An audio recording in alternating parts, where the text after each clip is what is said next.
Hey, Brad Elterman here. I want to share with you a picture I took in 1976, over 30 years ago. This is entitled Ringo Starr and John Lennon on the Rocks. And I'll give you a little story behind it. On the Rocks was this totally cool in-crowd nightclub that sat right on top of the Roxy Theater. Nobody got into this place. You had to be heavy. You had to be a heavy-duty celebrity like Warren Beatty or Cher, and you had to be on the list. You had to know Elmer Valentine, or you had to have the key. And Ringo had that key to get in there. As you can see, he's inserting the key into the door to get into On the Rocks.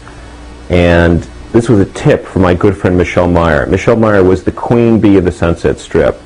Everybody remembers Michelle. She was so unique. Anyways, she had all this energy, and she loved the whole scene, and she called me one day, and she said, "Brad Elterman, Ringo Starr is going to be at On the Rocks tonight. Get over here and bring your camera." Well, I lived right around the corner. I lived in this really cool building at the corner of Sunset and Doheny. So I ran over there. I flew over there knowing me. Got in position. Sure enough, Michelle's tips were always right. Ringo shows up, and I couldn't believe my eyes. John Lennon's with him. John and Yoko, actually.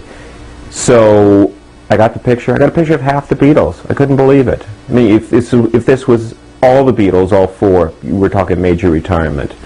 But this was a few $100 back then in '76, maybe $1,000. Sold in Japan and Germany and England and Cream magazine and whatnot.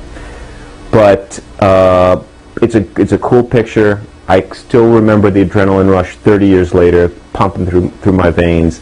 You know, I don't think I slept for 2 days after I shot this.